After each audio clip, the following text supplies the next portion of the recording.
सतगुरुदेव की जय। बंदी छोड़ कबीर साहिब की जय। बंदी छोड़ गरीबदास जी महाराज की जय। स्वामी रामदेवानंद जी महाराज की जय।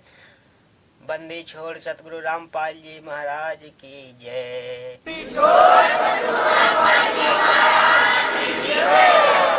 भक्ति न करने से बहुत दुख होगा, यही प्रसंग आपके सामने रखने जा रहा हूँ, तो सुनिए बड़े गौर से। सूक्ष्म वेद में कहा है, यह संसार समझदा नाही, कहदा शाम दोपहर नैनू। गरीब दास यह भक्त जात है, रोवेंगे इस पहरे नू।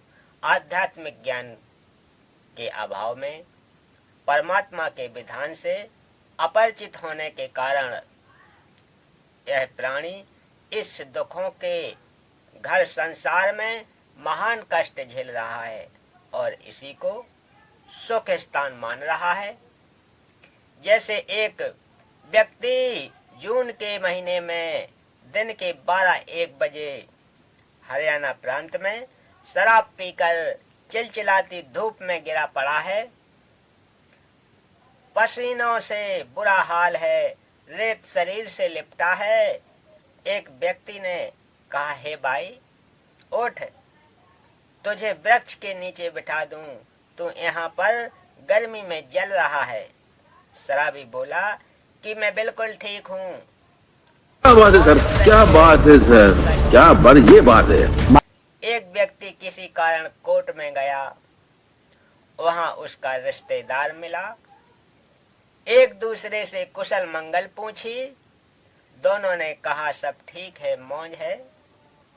एक व्यक्ति का इकलौता पुत्र बहुत रोगी था, उसको पीजीआई में भर्ती करा रखा था। लड़के की बचने की आशा बहुत कम थी। ऐसी स्थिति में माता पिता की क्या दशा होती है, आसानी से समझी जा सकती है। रिश्तेदार मिलने आए और पूछा कि बच्चे का क्या हाल है। पिता ने बताया कि बचने का भरोसा नहीं। फिर पूछा और कुशल मंगल है। पिता ने कहा सब मौज है। विचार करें, शराब के नशे में धूप के ताप को झेल रहा था, फिर भी कह रहा था कि मौज हो रही है।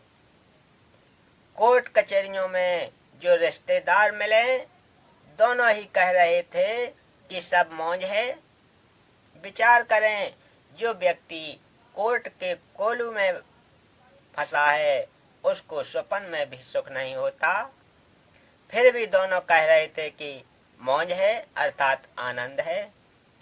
जिस व्यक्ति का इकलौता पुत्र मृत्यु शैया पर हो, उसको मौज कैसी। इसलिए सूक्ष्म वेद में कहा है कि इस दुखालय संसार में यह प्राणी महाकष्ट भोग रहा है और इसी महाकष्ट को सुख मान रहा है। यह संसार समझदा नहीं, कहदा शाम दोपहर नैनू। गरीब दास यह वक्त जात है, रोवेंगे इस पहरे नू।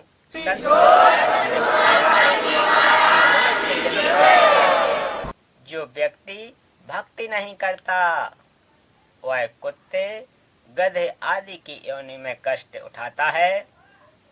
कुत्ता रात्रि में आसमान की ओर मुख करके रोता है। क्या बात है सर, क्या बात है सर, क्या बढ़िया बात है। मानो शरीर का वक्त एक बार हाथ से निकल गया और भक्ति नहीं की, तो इस समय को याद करके रोया करेंगे। जब तक आध्यात्मिक ज्ञान नहीं, तब तक तो जीव माया के नशे में अपना उद्देश्य भूल चुका था। और जैसा ऊपर बताया है कि शराबी नशे में ज्येष्ठ महीने की गर्मी में दिन के दोपहर के समय धूप में पड़ा पसीने व रेत में सना भी कह रहा होता है कि मौज हो रही है। परंतु नशा उतरने के पश्चात उसे पता चलता है कि तू तो जंगल में पड़ा है, घर तो अभी दूर है। कबीर साहब जी ने कहा है कि अभी मजा आएगा ना भिड़ो। यह माया अटपटी सब घटियान अड़ी, किस किस को समझाऊं या कुएं भांग पड़ी। आध्यात्मिक ज्ञान रूपी औषधि सेवन करने से जीव का नशा उतर जाता है। फिर वह व्यक्ति भक्ति के सफर पर चलता है, क्योंकि उसे परमात्मा के पास पहुंचना है जो उसका अपना पिता है, तथा वह सतलोक जीव का अपना घर है। यात्रा पर चलने वाला व्यक्ति सारे सामान को उठाकर नहीं चल सकता, केवल आवश्यक सामान लेकर यात्रा पर चलता है।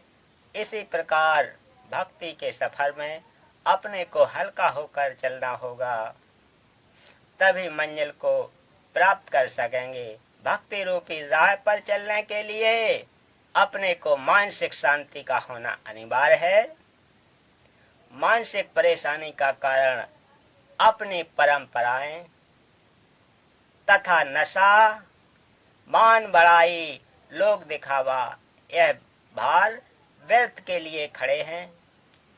जैसे बड़ी कोठी, बड़ी महंगी कार, श्रृंगार करना, महंगे आभूषण संग्रह करना, विवाह में दहेज लेना देना, बैंड बाजे, डीजे बजाना, घुड़चड़ी के समय पूरे परिवार का बेशर्मों की तरह नाचना, मृत्यु भोज करना, बच्चे के जन्म पर खुशी मनाना, खुशी के अवसर पर पटाखे जलाना, फिजूल खर्ची करना आदि आदि जीवन के भक्ति सफर में बाधक होने के कारण त्यागने पड़ेंगे। तो भक्तों, आज की कथा का समापन यहीं करते हैं। मिलते हैं अगली कथा में। तब तक के लिए आप सभी को सत साहिब।